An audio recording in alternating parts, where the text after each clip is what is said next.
All right. So we have a special guest this week in the once a year Boston Mass podcast we're doing. uh, IFBB pro Justin Randall, good friend of Jose and I, 212 pro, NPC judge, very well respected coach. And we were all together about 2 weeks ago. There was a posing seminar at my gym. Justin and I got to talking, good, bad, ugly of coaching people. Some people who probably need to take breaks from a prep or from bodybuilding for mental health. Jose and I talk about this stuff all the time. We see it in my gym. People that thrive in a prep and continue to move up the ladder, improve in an off season, compete, be better, and just smooth sailing. And other people that it's a struggle and you kind of look at them and you're like, this isn't for you, or right now this isn't for you. You got to get yourself in a better place. So we thought it'd be a good idea to get us all together. Before we do this though, since we have Jose on, Jose, tell us a little bit about Guy Sistonino's gym opening. Since that was recent, that was last weekend. Who was Yeah, there and some of your experiences? it was awesome. It was jam packed it was over 600 people there. Jay Cutler was there, Branch Warren, myself, uh, uh, um, Nick Walker, Antoine Villiant, um, Victor Martinez, Juji Mufu, Akeem Williams. I know I'm going to forget a few, but Evan was there, right? Evan Senapani. Evan Sanapani. What a turnout. It was so awesome. Um, Guy made a big speech and got all choked up. And when I tell you 600 people, it was jam packed. And he's got a posing room, and he commissioned this artist to come in and do a mural of John Roden in that famous like Flexitron pose where his arms are down with angel wings coming out of his back. It's unbelievable. And what an experience! What a beautiful place. The equipment is awesome. It's all that new tech stuff. Every piece. I mean, there's got to be 50, 55 pieces of new tech equipment. Every bar, and it's all like army green. So it's really unique, very different. Guy is a complete maniac. He already chased someone down the street with a stick. I don't know what that was all about, but he's out of his mind. But what a great experience! So many people there showing love for Guy, and yeah, it was just awesome. It was good to see. Good to see the bodybuilding community come out. Everyone came out on their own dime, flew out there. I mean, it's in the middle of Shittsville, Pennsylvania, so there was no easy way to get there. If there was people driving, like Evan, he drove over 3.5 hours to get there. Me and Chris Aceto obviously was there too. Kenny Wallach was there. Me and Chris flew down together. Um, it was awesome. Great time. Justin Dees was there. Rob Yules. You may not know those guys. You know who Justin Dees is, right? Yeah, Me? he was Nate. Yes. For some reason, I can't see Justin. Is he there? So you probably have to change your screen, or you'll see Justin when he talks. Swipe on your screen. This is What? always the segment, Justin, we have to teach Jose technology. Oh, it sucks. But hey, you can see me. iPhone. So I, try swiping. I can see Jose when he talks. Jose, imagine like Tinder, like swipe right. Swipe. How's now? Can you see Now you're Justin? gone. Oh, I see all three of us All now. right, there you go. All right, good. Anyway, So so one of the yeah, things I love from that, at least, and I appreciate, I started this, we were together a couple weeks ago, the posing seminar is, it's the three of us. We had Kareen, who's a bikini IFBB pro, and even just in our, like, there are not a lot of pros in Massachusetts. And I appreciate that the three of us are friends, and now we include Kareen in this. Is I just love that everybody comes out and we support each other, and we're trying to support the community. Guys' thing was amazing to see, right? Because you realize, like, all you guys have so much history together, and you were competing against each other, like you and Guy. Yeah. And it's so cool to see that even though there was competition and money on the line, you guys are all there for each other and showing up for each other. Oh yeah. Yeah, Guy may be a hothead, crazy dude, but he's one of the most genuine, like real people in the industry.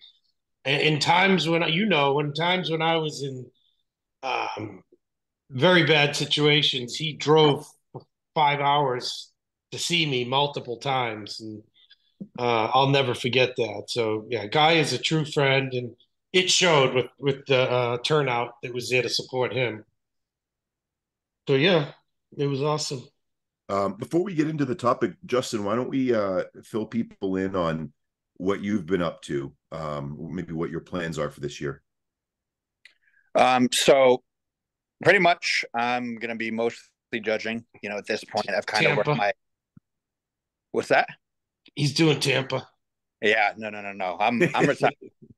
I'm retired.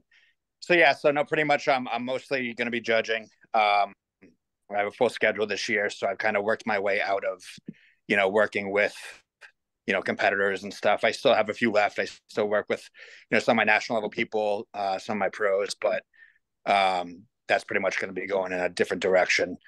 So yeah, looking forward to the year. I actually fly out to Buffalo tomorrow for my first show of the year.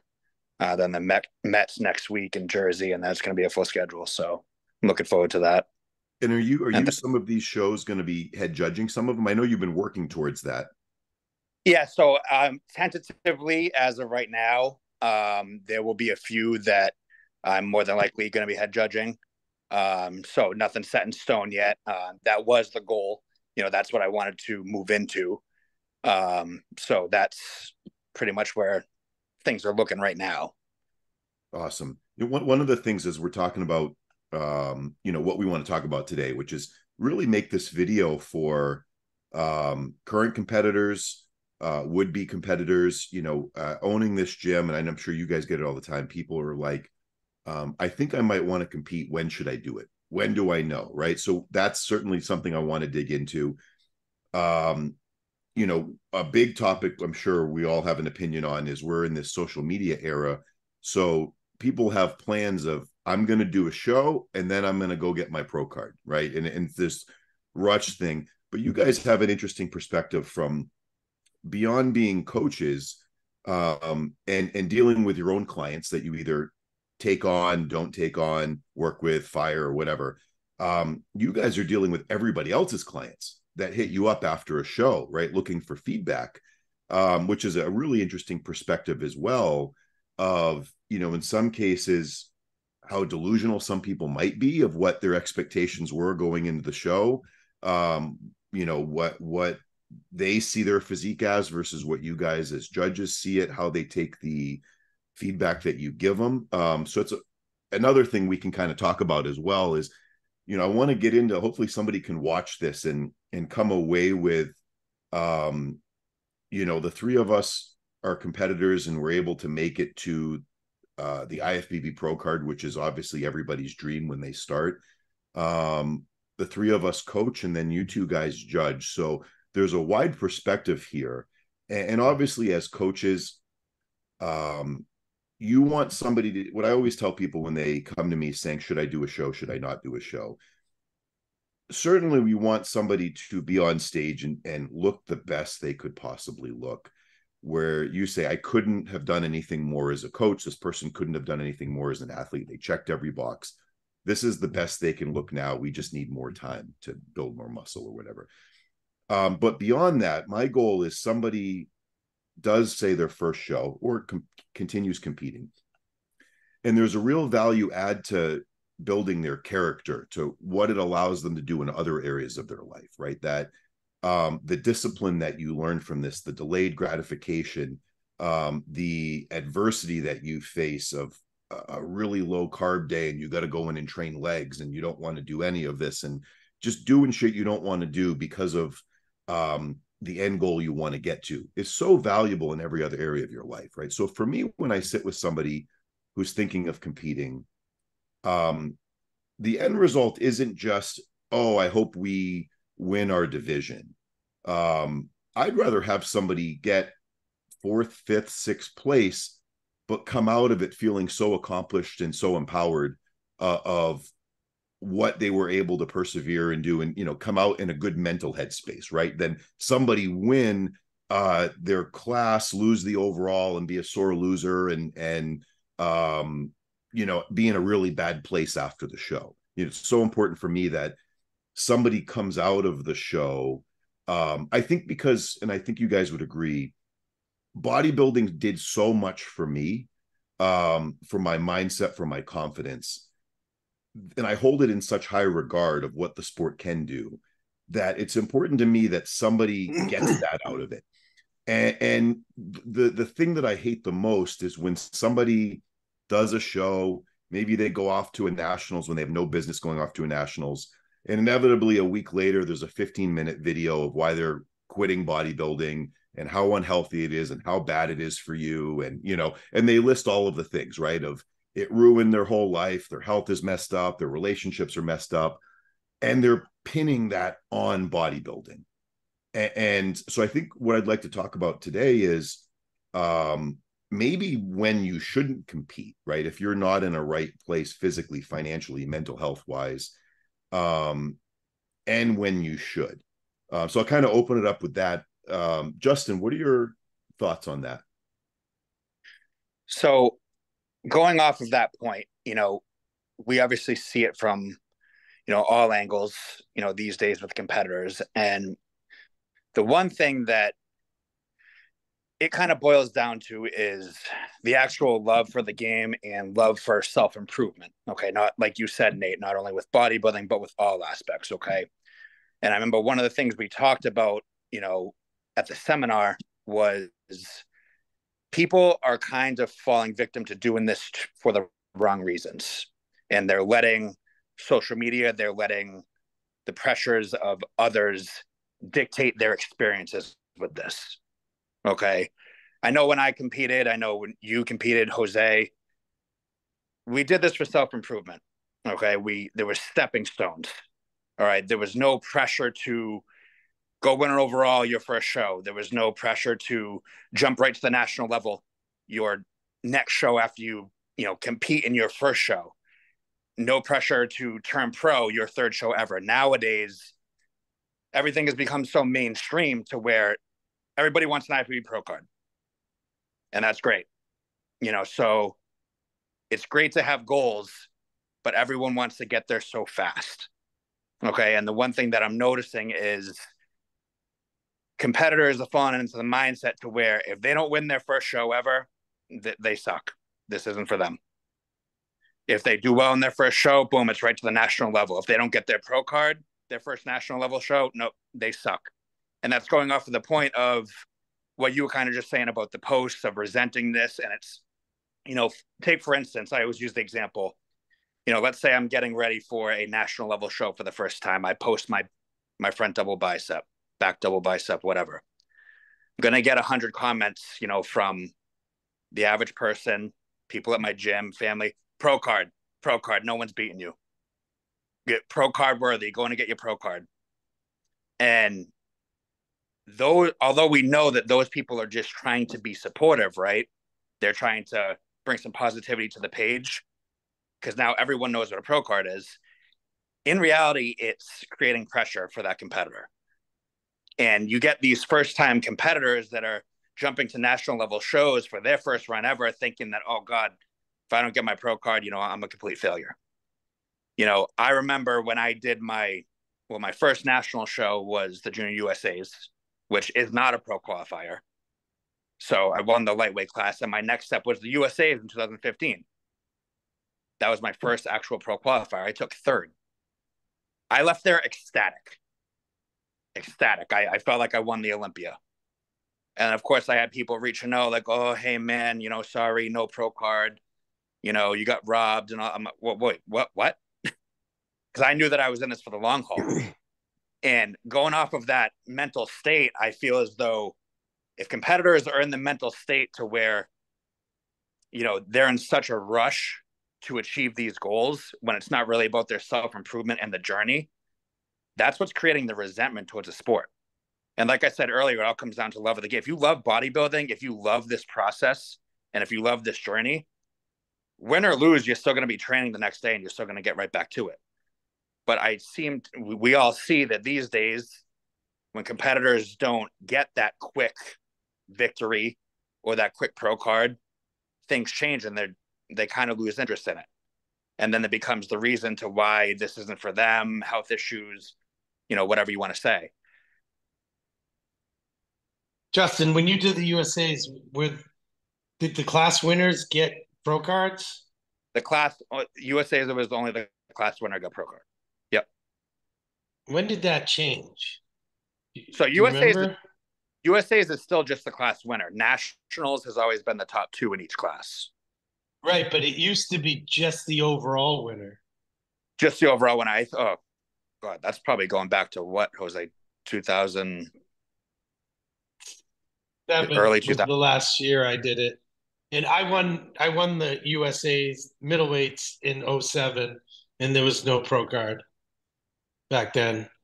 You had to win the overall. I think there was top. I remember in 2005, it was top two in the overall because I remember Fat got one and Phil Heath got the other. So I think I think you're right. Yeah, that's right. I think it built its way up to top two, top three, and then it trickled down to the class winners. Yeah. All right, so I'm going to weigh in here now.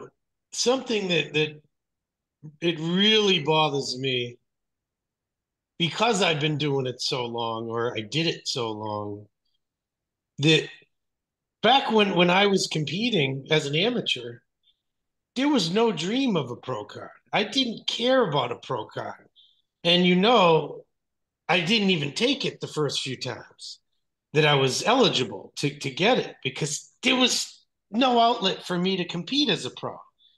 But I wanted to be the best that I could be in my wheelhouse. I wanted to be the best natural competitor in the ANBC. And then I wanted to win the Muscle Mania. I set small goals, and that's all that mattered to me. I didn't ever dream of I'm going to get a pro card and then compete against Ronnie Coleman. Like, come on. So it was not even real.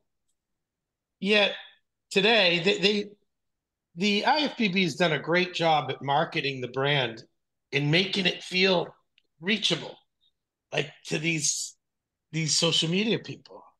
And I'm sure you get this all the time. You'll get an email. Hey, I'd love to work with you. My plan this year is to compete, win the Cutler, then go win the Nationals, and next year win Miss Olympia. I'm like, oh, all right. Well, those are some lofty goals. And they're dead serious. And I'm like, what are you smoking? Like you haven't placed in a local show and you think you're going to be Miss Olympia by next year or Mr. Olympia. It is crazy. And it's weird because you ever read someone's post on Instagram and it's like you just read it? It's like they're stealing it from someone else. They just keep redoing it and putting their picture in it.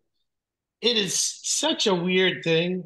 And I'll tell you, it's been great for the NPC and IFBB because people are competing in droves. It's crazy. I never felt that way. I never felt like if I lost that I hated it and I was going to give up, or that if I won, I was going to be the next Mr. Olympia.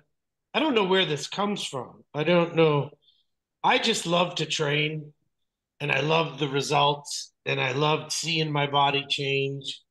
And that should be the number one thing, is to see the improvements over time, set a realistic goal. Like I want to put on 4 pounds of muscle this year, of legit conditioned muscle. And no matter what happens on stage, I will have succeeded. And that's the reality of it. You cannot control who's going to show up. You can't control what the judging panel thinks of your physique. You may think you look like Hadi Chupan, and you don't.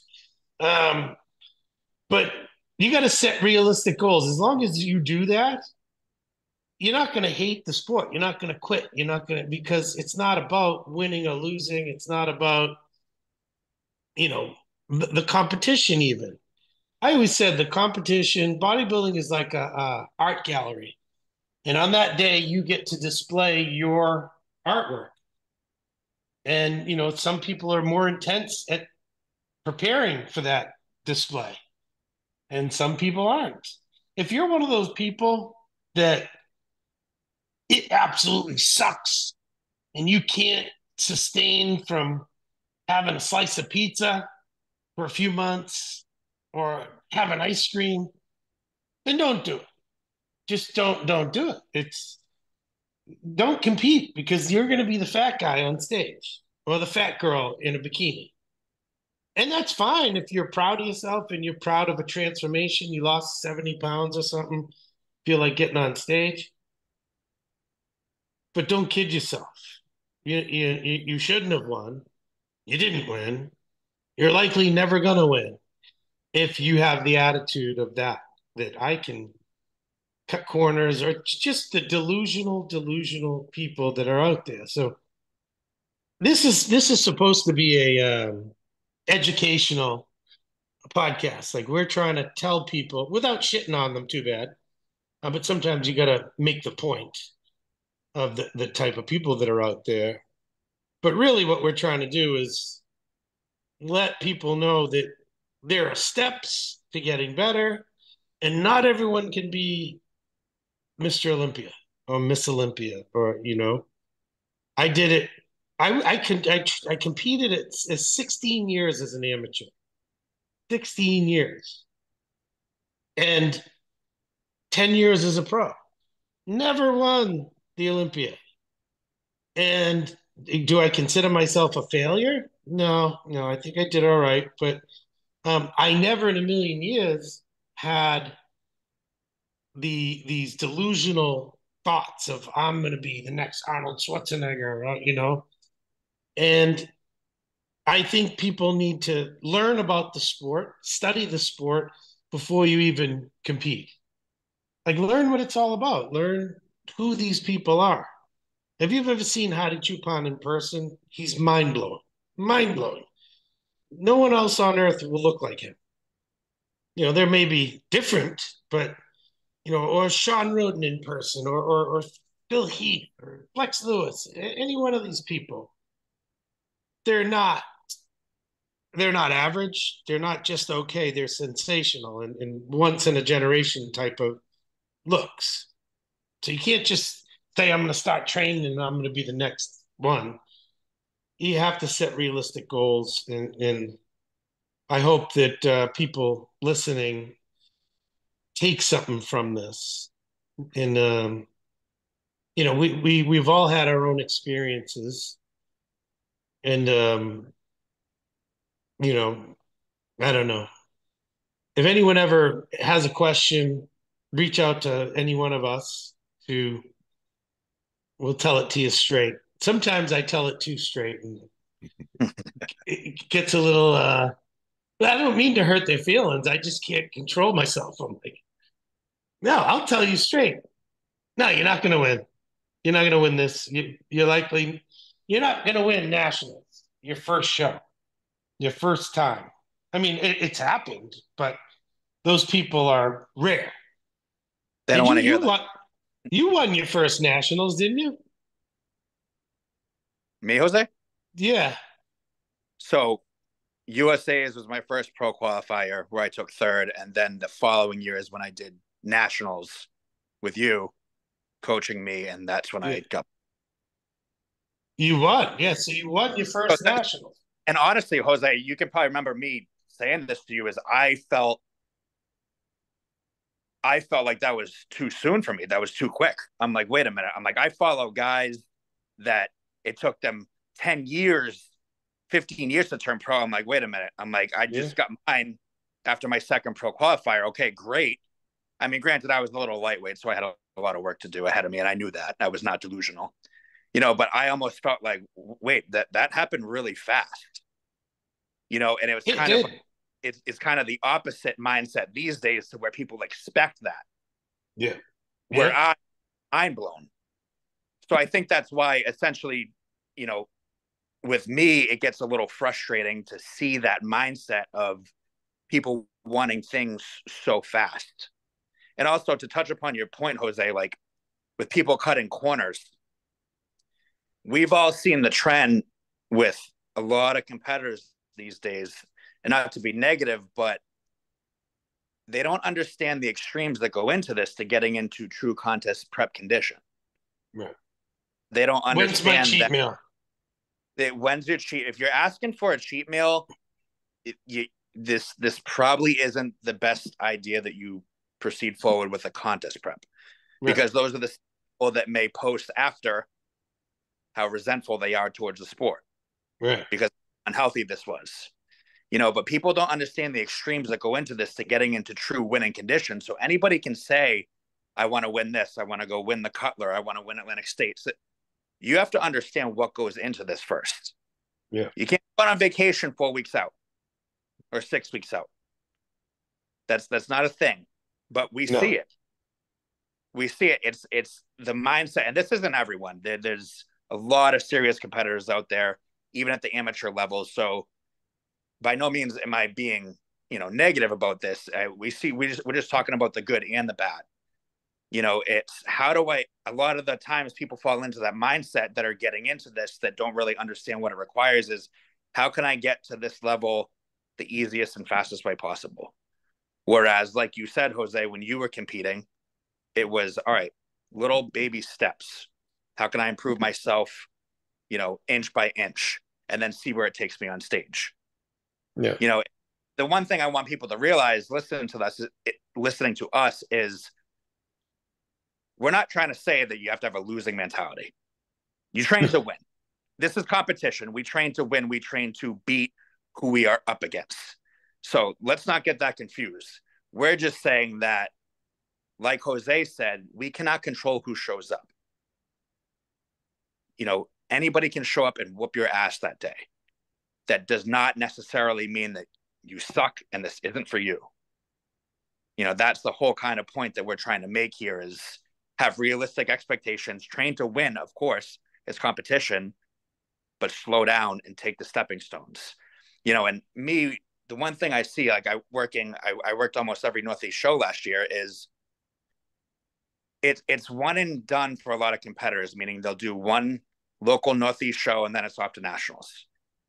I always believed in stepping stones. Like, okay, I did well in Connecticut, I'm going to go take a stab at, the Cutler. If I do well there, let's try Atlantic States. And then if we do well at Atlantic States, maybe like a USA's or something. I feel as though, unfortunately, those days are kind of dying. It's one show, get my qualification, then off to it. Yeah. And we see what happens. It's also one and done. Quite a few of people who do one show and then quit and say, that was too much. That was ridiculous.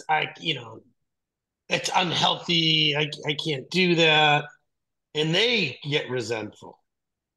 So there's one and done that go one and then straight to here's the way I look at it. If you don't win a local show, you shouldn't go to nationals.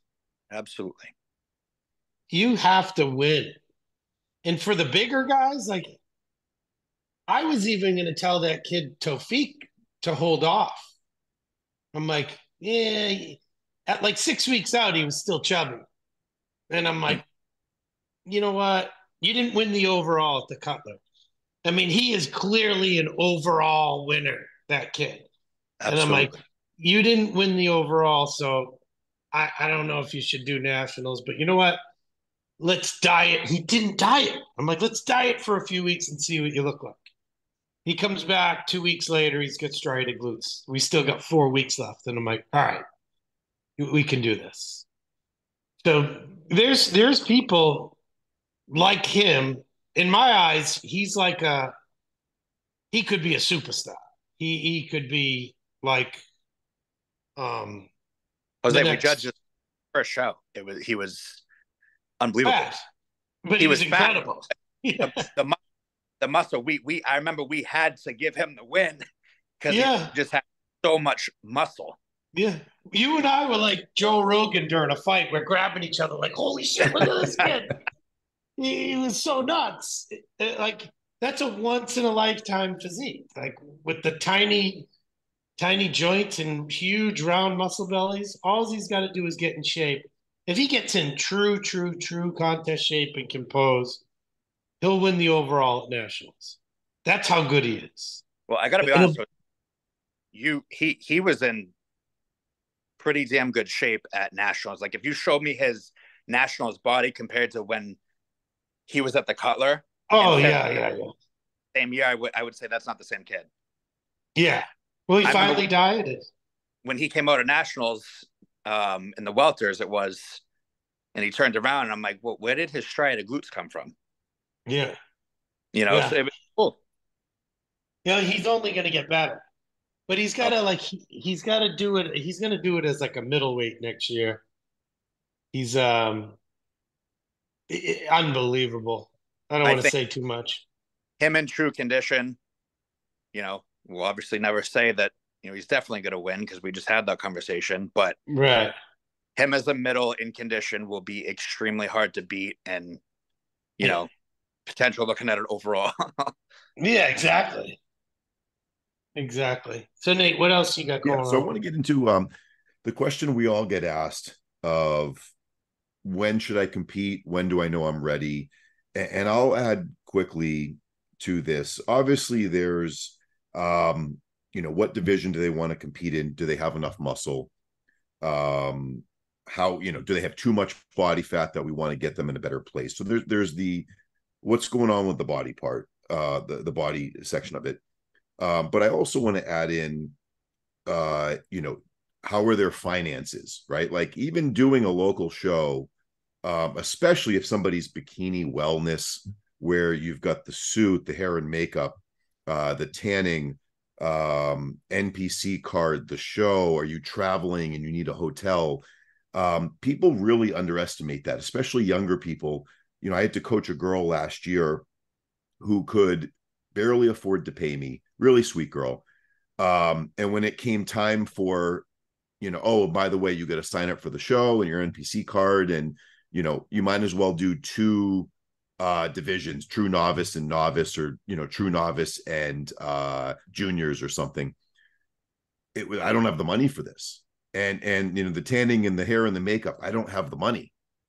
And it was like, well, you have to, you know, and so that's, I think, something to at least consider. And very much so when you start talking about doing a national show and having to fly out there in multiple nights of a hotel.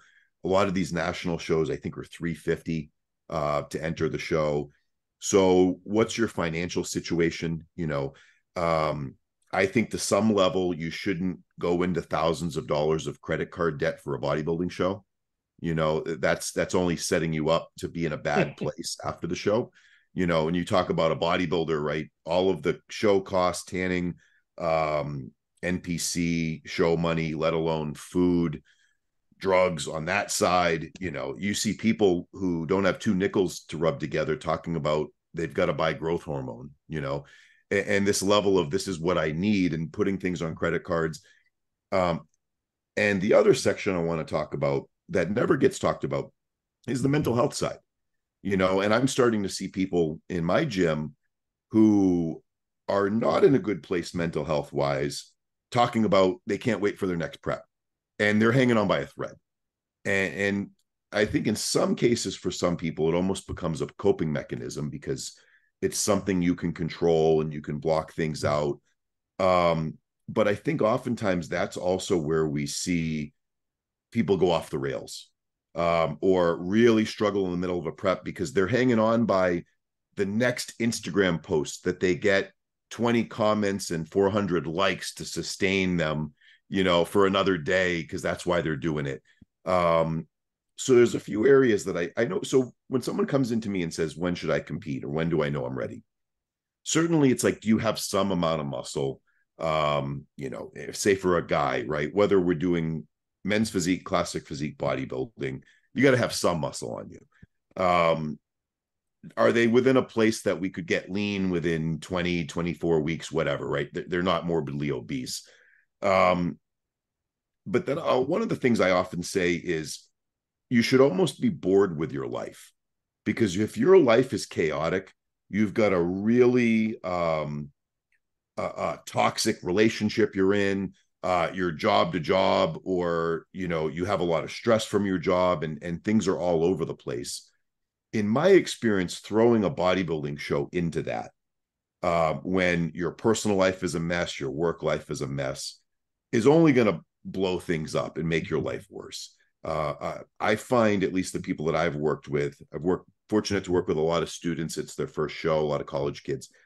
And we'll pick and choose the semester that's going to be a slower semester, or they're doing a co-op, or where there's going to be just easy to have a routine. Okay, I can definitely wake up and do cardio in the morning. I can get my meals in. I can train here, and kind of have that Groundhog Day of just plop things in, and have a routine schedule.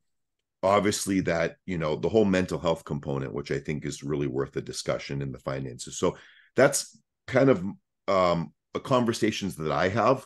Someone comes in and just like, hey, when should I do a show? And I'm having a much bigger conversation with them than they ever expected. And obviously, even on the competing side, what Justin talked about is I have conversations with people of, this is going to be the hardest thing you've ever done physically and mentally, right? And let's talk about, are you ready for that, of what it takes to be show lean? Can you do 2-a-day cardio sessions, 45 minutes twice a day, an hour twice a day? How are you actually dealing with the mental health stuff? Do you have a history of eating disorders? Because that's horrific if that comes back into play during this. How are they going to do when they're hungry? Some people, they can't deal with being hungry, right? They were always eating in a surplus, and that they think that's maintenance, but that surplus is what feels normal to them. So now being in a deficit it's a real freak out for them. So I had a conversation with a guy a week ago. Supplement store sent him in saying, you're thinking of competing, go talk to Nate. And this was like a 30-minute discussion of me talking about all these areas, probably way too much. But again, it's me caring and saying, hey, all of these things need to be in order for you to get the most out of this show. I don't just want to take your money and say, yeah, we'll do New England's in the fall. Let's go. Pay me money, and here's your workout plan. Here's your diet, whatever, So that's a conversation that I have when someone comes to me saying, how do I know when I should compete? Justin, what type of conversation do you have with these people? So it's very similar, like you said, you have to make sure that they're, obviously you don't know everyone's financial status. And I haven't I haven't really worked with a lot of first timers in a while. So you probably have a little bit more, up to date experience, with that than me, Nate. But, it's one of those things where you have to make sure that their day-to-day routines are going to allow those extremes that I was talking about earlier. The toughest thing is, when talking to a first-time competitor, is there is no way we can describe that feeling that they're going to experience when they're 6 weeks out, 4 weeks out. We can sit there and say, hey, you're going to be really tired. You might have to do a lot of cardio. You're going to be really hungry. But of course, in that moment, they're like, yeah. No, I'm ready. Let's do this. I'm 100% all in. But there's no way we can actually relay that feeling of what they're going to go through. And that's where, those mental health issues can stem, because when a person's that deep into prep, when they're that hungry, that depleted, and their mind's all over the place, if they have those previous, mental health issues, it's only going to amplify things. And then it's going to amplify it even worse after the show. So I think that's one of the most important things to, talk about is, like you said, Nate, is the person mentally ready to go after a contest prep or not, and the extremes that come with it. My advice for first timers, or even first couple of timers, here's a quick way to save a bunch of money. One, don't travel for a show. Bodybuilding is so big now, there's definitely a show within an hour and a half ride of wherever you are. You don't have to stay in a hotel. You don't need a coach. There's so much information online. And if you're not dumb as a box of bricks, you can figure out, do a little cardio, eat a little less, figure it out. You know, you don't have to be Mr. Olympia to go get the experience and learn. I didn't have a coach. Me and my brother were just figuring shit out. Um, do your own tan. How about you go to ANC, buy a couple bottles of Protan? There you go. Costs you $50, not 200. Come on. Even hair and makeup. Like you're a woman. You're a woman for likely 20 years now. You don't know how to do your hair and makeup? Just do go a little extreme. Make it look more like a drag queen, and it'll be perfect. I mean, listen, a lot of people are going to hate to hear that because the tanning companies, the hair and makeup girls, the coaches. But this shit didn't exist 20 years ago. It didn't. There was no tanning company. I mean, you had Protan, but they worked for everyone. There was no hair and makeup girls backstage or in the hotels. You can do all this stuff yourself. Is it more convenient? Yeah, sure. But it's going to cost you. If you want to save some money, do everything yourself. And you can do it. I always did it. Always did my own tan. You know, always did my own training. Didn't also, maybe I did my own hair and makeup, but it wasn't as important back then. But as far as everything else goes and the mental health issues, listen, mental health is running rampant everywhere. And we get a guy, Nate, that we always try to help that can't keep his shit together for more than 6 weeks at a time. And he's very good. He's a very good local competitor. And he gets in good shape, but he can't seem to keep himself together, and it's a shame. He's not going to go win the 212 Olympia or anything, but it's sad to see it. And I think obviously the lack of nutrients time to time adds to the problem. It exacerbates their already issues that they have. And anabolics. When you add, somebody with mental health issues, and you start throwing in hormones, that certainly doesn't help. Especially the extremes that some people are willing to go, when not even necessary, but there sort of becomes a desperation, right? People throw all their eggs in this basket, and whether it be for the social media side of I have to do well for these people, or just yourself, people start pushing that stuff when their mental health is not in a place to probably where they should be on anything. Yeah. No, it's we're all different, but when I competed, my mental health was at its best. I've struggled after retirement to try to suffer in my own way and find my way after because I can't even really train the way I used to. And I love training people, but I'm no longer that person that was felt indestructible. I could squat anything you put on the bar. I could walk through a brick wall.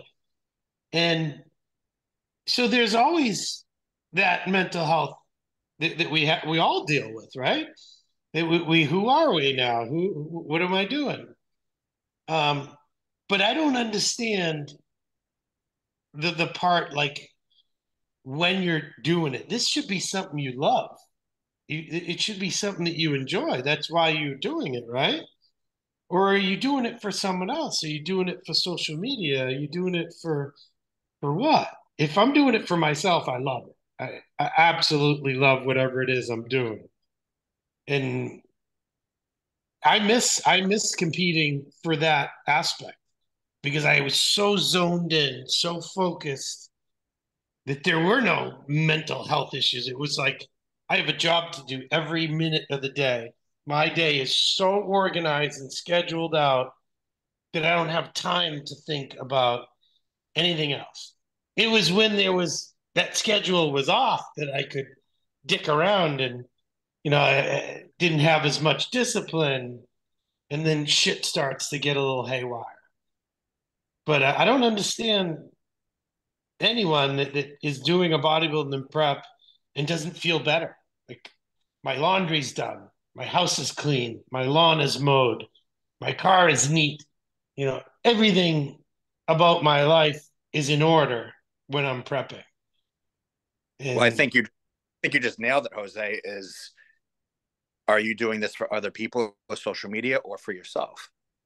right. And we've seen the trend where we're finding more and more competitors that are doing it for that, validation for others, from others, that validation from social media. And it's like that's what goes back to that pressure conversation where all that creates so much pressure. They're not enjoying what they're doing. They're not enjoying that routine. They're not enjoying training in those extremes. I remember that the one thing I missed most about contest prep and getting ready for a show was 3-4 weeks out being so depleted, so hungry, and training. Going into the gym, it's like, all right, like let's see how much balls I have today because I am so tired. Yeah. I want to see the intensity I can bring. But that's because I was doing it for me, no one else. Yeah, I made my social media posts. Cool. We all post some shots up when we're getting ready, but it was the training. Everything I was doing, it was for me. And if you take someone and they're doing it for attention, they're doing it for other people, that they're not going to be able to get through them. They're not going to be able to get through those extremes. They're just not going to do it. They're going to try to find shortcuts, and then it's going to reflect on how they look. And to answer your question, Nate, those are the people that probably shouldn't be doing this. So that's kind of how you know when you should be competing is, am I really doing this for me? Yeah. And you find that out, I'd say past that 6-week point, if you're doing. Exactly. No, I think part of it too, one of the trends I've seen is somebody does a show, could be a first timer. They post a lot, they make a post, 20, 30, 40, 60 people chime on. You look incredible. You're going to win, just compliment. And the friends of that person are seeing that too, right? Everyone's being a cheerleader. And I think there's some level, you see them go through the show, they're in the best shape of their life. Everybody's cheering for me.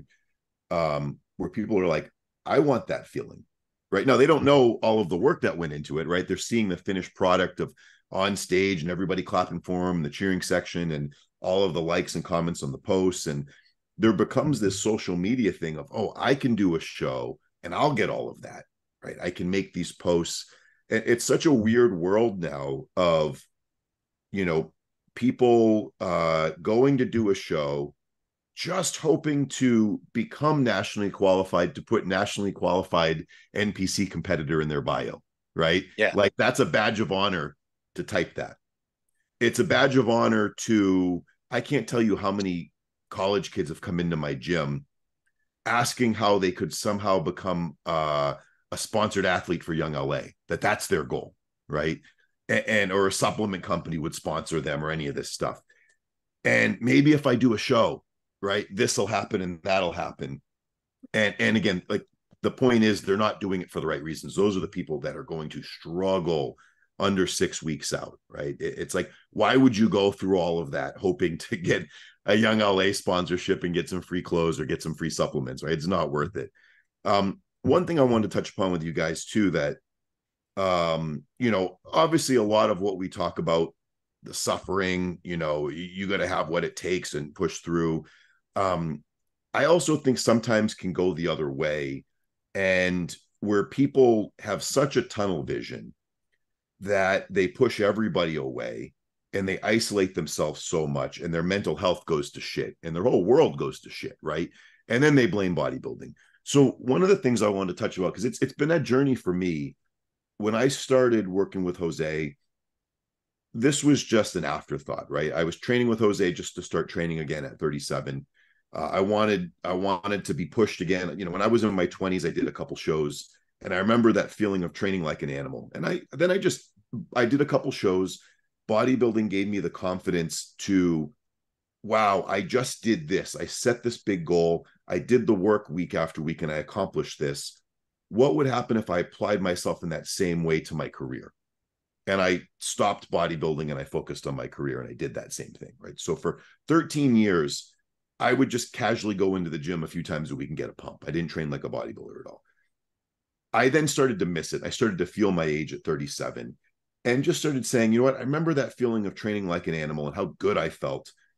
And I want to try that again. Let me find somebody like a high level bodybuilder to do a few sessions with, get my ass kicked, learn a few things, and then be on my way. Just get a fire going again. And that was Jose.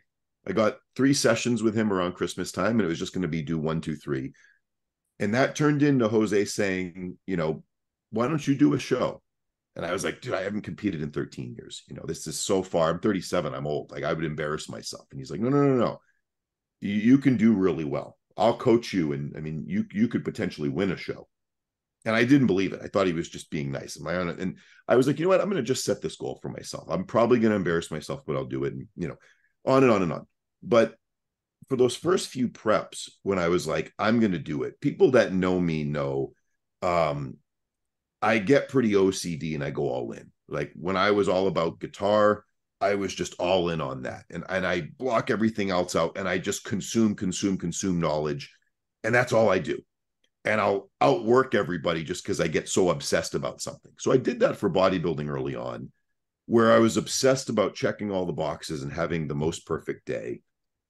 And early on, I would run into the struggle of the friends I would hang out with inviting me out for dinners, inviting me out for movies, inviting me out to go see bands play or whatever, concerts, and being like, oh man, if I do this, I'll be back late. I'm going to push a meal back. I'm going to be tired tomorrow. It's going to be hard to do cardio. And I just started saying no to everything out of the quest to be the best bodybuilder I could be, right? So after a couple of years of saying no all the time, you stop getting invited to stuff. Nate's in prep. We're not even going to invite him. And I had a prep for 2019 Cutler. It was really hard. Both I like isolated myself in this quest to check all the boxes every day. But I was still working all of the time. I was training clients from 6 a.m. to 10 p.m. and I had to fit in my workouts and cardio and my meals at weird times. And I was miserable, right? Absolutely miserable. It was such a hard prep. And I had to have kind of a moment with myself that was like, why am I doing this? I sort of, there's a part of me that I can take pride in, like, oh, I'll suffer more than anyone else. You're not going to outsuffer me. Whatever it is, I'll take it, and keep moving forward. But I think there's also a point, mental health wise, being social and maintaining friendships, which are really important, where it can be a bad thing. And this isn't talked about at all, in the bodybuilding world. We're all sort of, tough guys and just shut up and do the work and suffer. And one of the things that I kind of took note, I was very fortunate to be around Jose his last 2 shows, the Arnold in 18 and the Olympia in 18.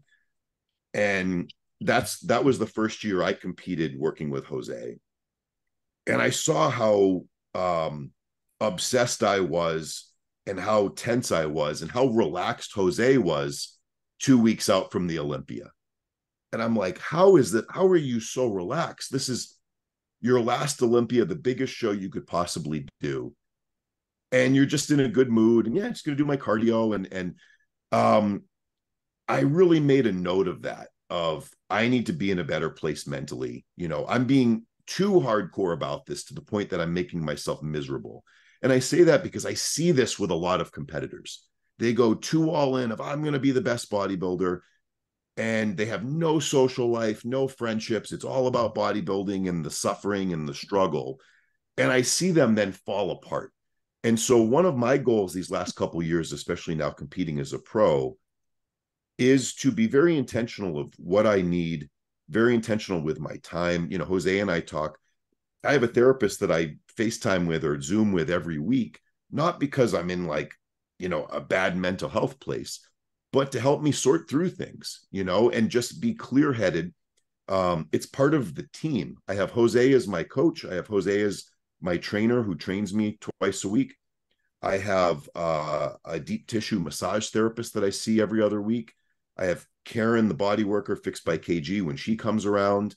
And part of this is I have the therapist to make sure my mental health is in a good place every week. And part of the conversations we have is I'm losing contact with good friends and it's my own fault. How do I re-engage with them given the confines that I'm in this prep?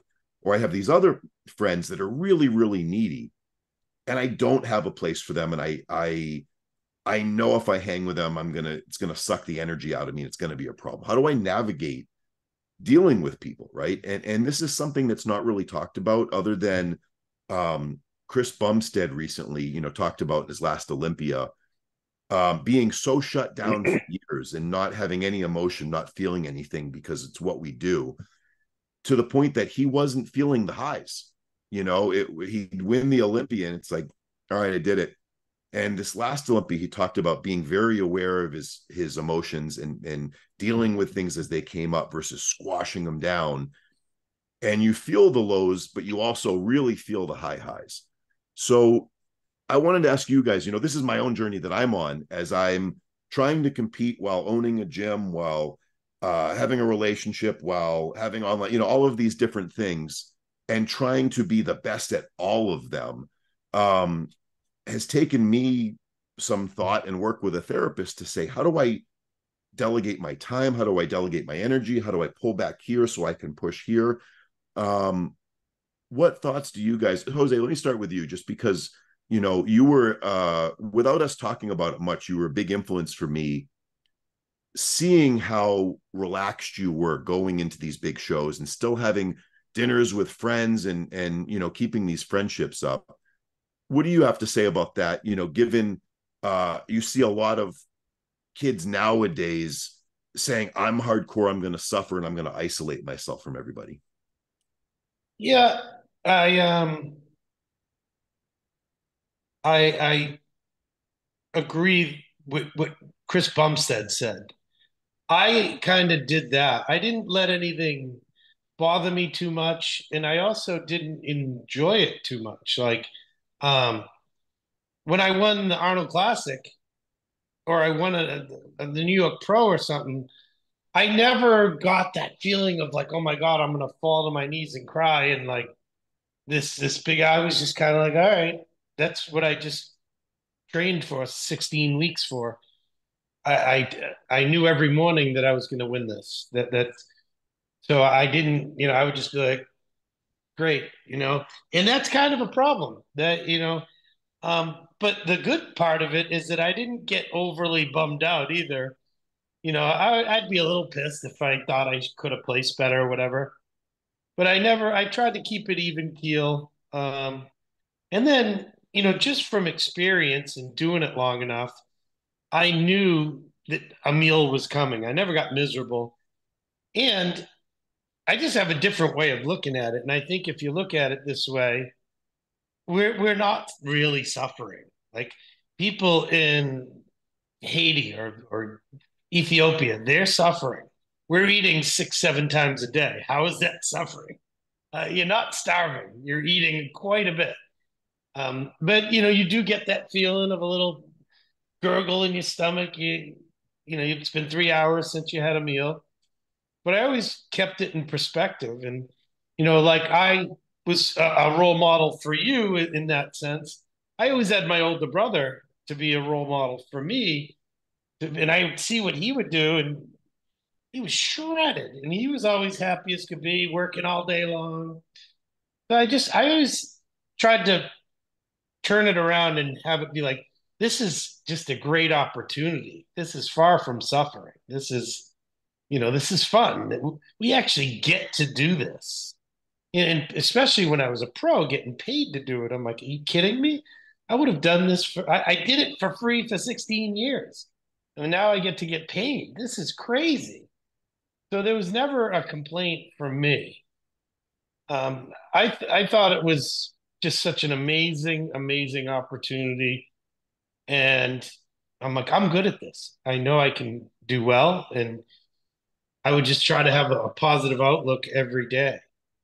But Jose, you were still, but if I remember correctly, you were going out to meet friends for dinners, right? You were still doing things several weeks before these big shows, right? And I bring that up because most people I know competing, and again, there's levels, right? Like we all have to deal with as coaches, somebody saying, hey, can I go out to this dinner, for my birthday, for my significant other's birthday? And we don't trust them, right? We worry that that's going to bring them off the rails, right? But did you find that that was something that was actually really important for you to keep up in a prep, was yeah, being yeah, social and going out and keeping up with friends outside? Because otherwise absolutely. you're just gym, cardio, train clients, workout, more cardio, go home, meal prep, right? Yeah, well, I needed it for my own sanity too, but I would plan it very well. If I was going to a wedding, I would pack my food and I would eat in the car after the ceremony, and then I would plan plan my day out perfectly. So I could eat, depending on what was there, I would pick the cleanest stuff there, have some steak and some vegetables, and I'm good. Same thing with going out to dinner with friends. My day would be normal. It'd be planned out, scheduled out. We'd go out to dinner and I would eat the cleanest thing on the menu. Listen, if you're doing all the things right, 100%, that day I'd probably already done 2 hours of cardio. Now I'm going out to dinner to have a, 10-ounce filet and some asparagus. That's not going to kill me. But it's the people that can't control themselves. There'll be, some desserts there, and they think, they got to have the dessert, so you got to have, some drinks. It, it was always that I was just so focused on what I was doing that I would plan it out. And it was important to get out and see people. And, you know, from the last time I saw a friend, I might be 30 pounds lighter now. They're like, what the hell are you doing? But it was important for my own sanity to get out and do some things. Obviously, if I'm like a week out, um, I got to travel, and the last, say, 10 days before a show were I was very secluded. I would still work and I would still do all that, but now it's planning. I'd get waxed on Tuesday. I'd have all my food ready. I would, usually fly out on Wednesday. So it was very organized. The last 10 days, I wouldn't do much of anything with friends or family. But during the prep, as long as you're doing everything right, you should be able to live a normal life. And hold on, I want to just say one thing. Nate said when, I told him he should do the Connecticut Grand Prix, and he's like, no, I'm going to embarrass myself. Nate, did you embarrass yourself? No. Are you sure about that? Oh yeah, actually did. I know what you're talking about. So this Justin, is you're kind going of, to love I'll tell this. the embarrassing story. I had blocked this out. So I signed up for both classic physique and bodybuilding at this show, doing this first show in 13 years. And we get backstage and the expediters, the NPC crew is like, all right, so you're going to go out for bodybuilding. So I did masters bodybuilding, open bodybuilding, masters classic physique, open classic physique. And it was just go around in circles, right? And so or maybe they even had classic first. I think at this show back then, I think it was classic first and then bodybuilding at that time. So it was like, master classic, open classic, go around, masters bodybuilding, open bodybuilding.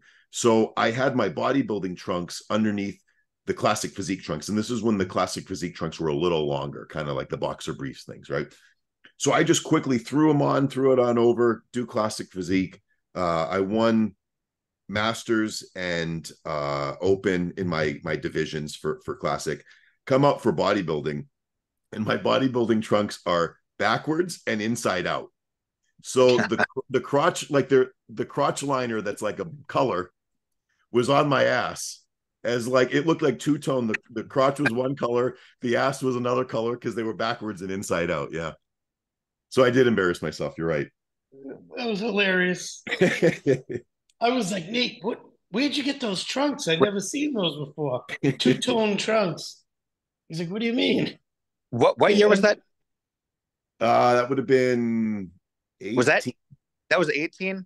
Yeah. The reason why I remember that is because I wasn't there. Jose, I was doing the Dallas Europa that weekend. Yeah. And I remember I had to miss the Connecticut show. So I didn't, because I've gone to all the Connecticut shows for years. And I'm like, how come like I remember Nick? But it's because I was in Dallas. You were prepping me for the Dallas Europa. Yeah. Yeah. That's funny. I'm kind of upset I didn't get to see that. So Justin, these pictures, as both a longtime competitor, IFBB pro, as well as a coach, right, where you're having these conversations with people of what they can and can't do. What's your take on someone still being social, whether it's going out, to a movie for coffee or doing things? What's your take on that? Your advice for athletes? Honestly, it all comes down to what Jose said. Are you focused or not? Can you stay focused and do all these things? There's no saying you have to sit in your house and do nothing in a bodybuilding prep.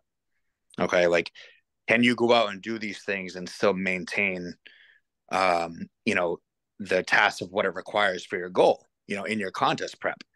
Can you bring your meals? Can you stay disciplined? Can you get that steak and asparagus and not, add a bunch of bread or desserts? It kind of comes down to that and the person you are. Can you stay that strict?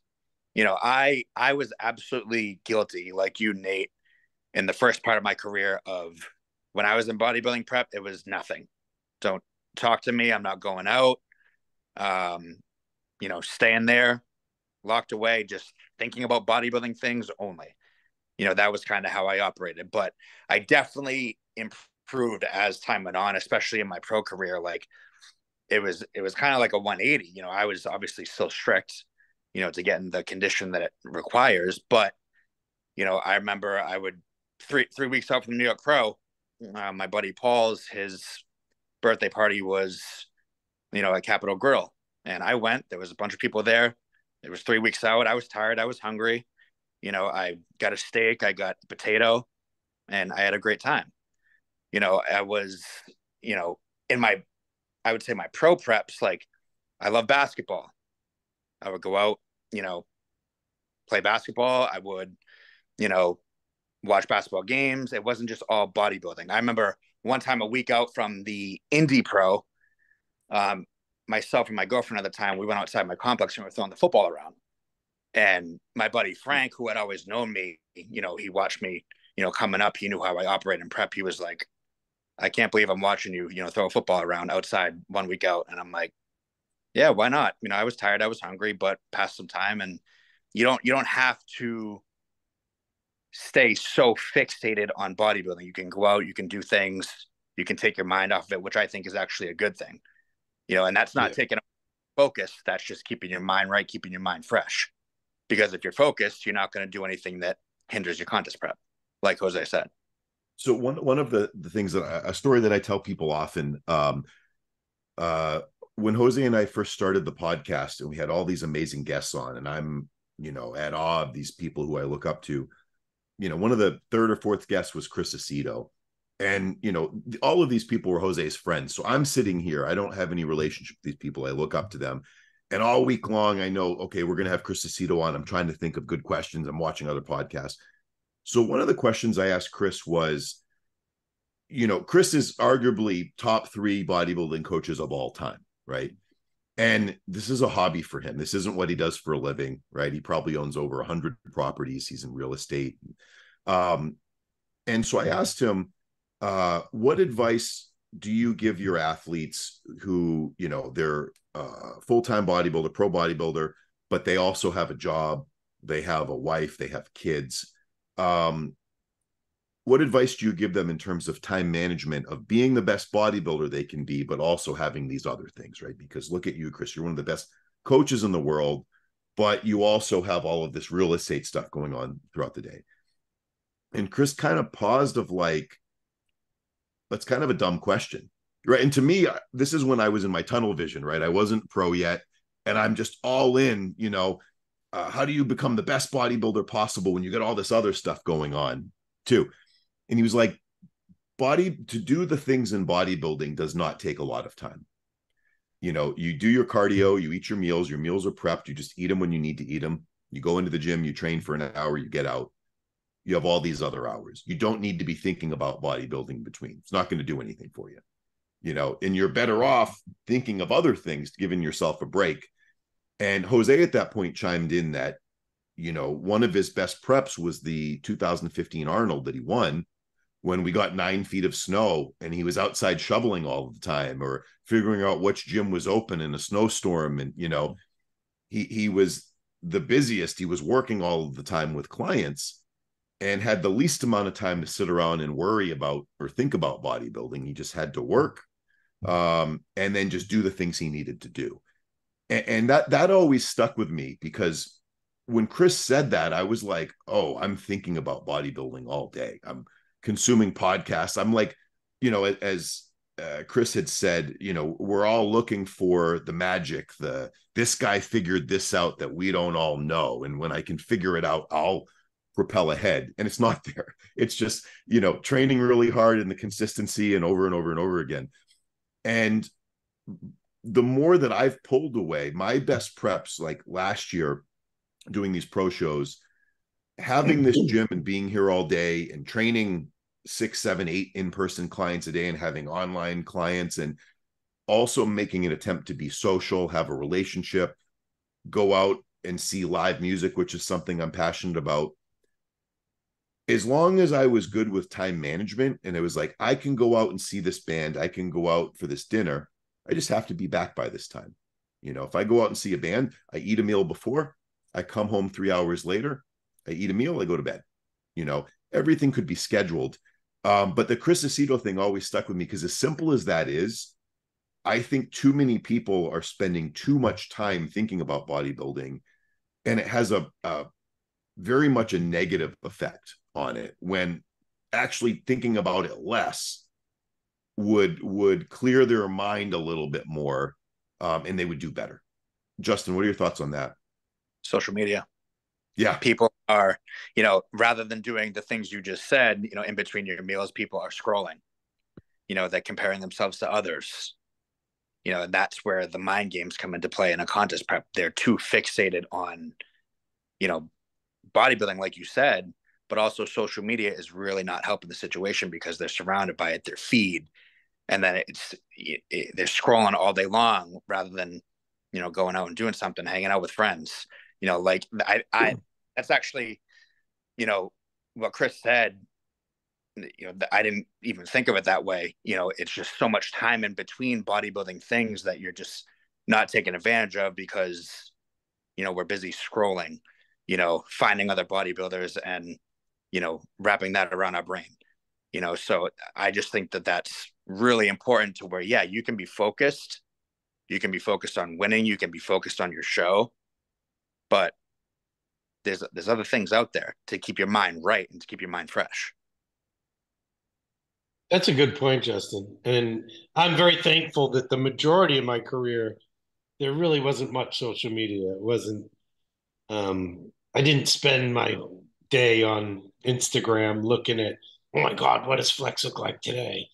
Like, and that's what people do. They get obsessed, like, oh my God, I can't beat that person. Like, you don't know what they're going to look like. Most of these pictures are filtered. They're under perfect light. They're not standing next to anyone else. Don't worry about it. Do not obsess. And I have to tell people all the time, stop reading the internet. Reading these dumb things about, oh, what if I take this? Should I bump this up? And I'm like, no, just stop. But, well, this guy on TikTok says that, I'm like, well, who is he? He says I should take all this stuff. I'm like, enough. Stay off the internet. So listen, we're at over an hour. Yeah. I want to ask one question. And I think this would be fun to do periodically. Um, what do you think, the judge here? What would you think of the upcoming Arnold, um, South America, Brazil? Who's going to win that show? Give me like your top three or four. In I what like order? I like Rafa. Yeah, We're talking about the one Rafa, Carlos. yeah, yeah. Like, So wait, so if Carlos is finally in shape, he can't beat Rafa? Come on. If if he Carlos is in if Carlos is in shape, he wins the show. He's incredible. The muscle belly is the shape, everything. You know, it's just he has to prove that. We were all waiting on that in Texas, and I love Carlos. I love him. I yeah, love me his dad. too. Great people. But this is all stuff I would say to him. You know, if Yeah. he needs to nail it, he needs to get in shape because he's that one that everyone's waiting for to nail that look. Yes, if he's in shape, he beats Rafa. I think my mind is just a little skewed because I was so damn impressed with Rafa in Ohio. He was like my highlight of the weekend. Like the improvements that he's made, he looks huge. Yeah. I was not expecting that look. So I think I'm kind of like stuck on his physique right now to where I think he's going to be the one to beat. Were you there in person? Yes. How did he look from behind? Was he hard in the glutes, hamstrings? He Hard was hard. enough. So he was bigger. I mean, I almost feel like I've seen him a little harder from behind, but just the amount of muscle that he, Volume in the but shoulders and volume, like the most muscular, that hands class most muscular, yeah. the front lat spread. I was pretty mind blown. You know, so who else is doing it? Jose, Rafa, Carlos. Tonio, I Tonio and Burton, is he doing it? I I I that yeah, believe so. Tonio, good veto. good view. Good Okay, Vito. all right. Here's two more things. So I love Tonio's physique. Like he's great. I don't know if mass wise he can hang with a Carlos in shape or a Rafa. Um, good Vito is the question mark, right? He's Yeah. huge. He's I see huge. his pictures every day. I don't like his posing. No, I say the same thing to Chris. I don't It's like his, killing me. but I mean, it's tough because we haven't really seen him compared with these kind of guys yet in terms of the quality of muscle. I mean, we've seen his pictures, we've seen him compete, you know, amateur shows, and he was always the freak, biggest one, great shape. He was hard, but putting him next to pro level density, I mean, he's still going to be huge, but we'll see how it stacks up. But it's just that some of those poses are so distracting to me that Yeah, I don't have him as a front runner. But I agree. he could show up and smoke anybody. The amount of muscle he has, he's like a Nick Walker. He's like almost a, especially the front double, like a prettier. He's got a smaller waist. Have you seen him in And person? no, but No. Chris told me he's only 5'7". Oh, he's okay. He's short. He's 5'7", 250, and he's in great condition right now. Rafa is. Rafa's a No, little no, tall. no. Vito. No. I know that, but do you know how tall Rafa is? Yeah, he's like 5'11". Okay, all right. So yeah, That's I mean, why he's stacked up so well at the Arnold because he's not much shorter than Samson. yeah, and Carlos is short too. Yeah, he's like 5'6". Yeah, he's short as hell, but Yeah, great shape and he has good flow.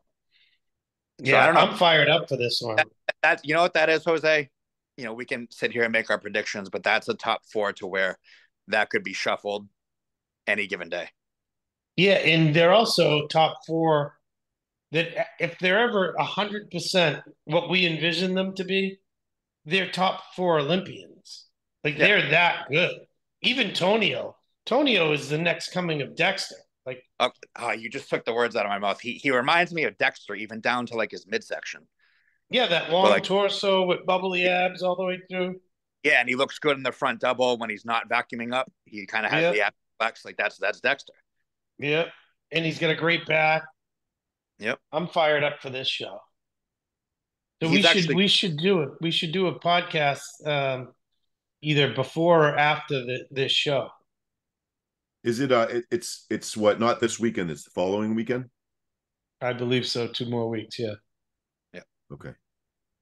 And then New York Pro, and then California, and then Toronto.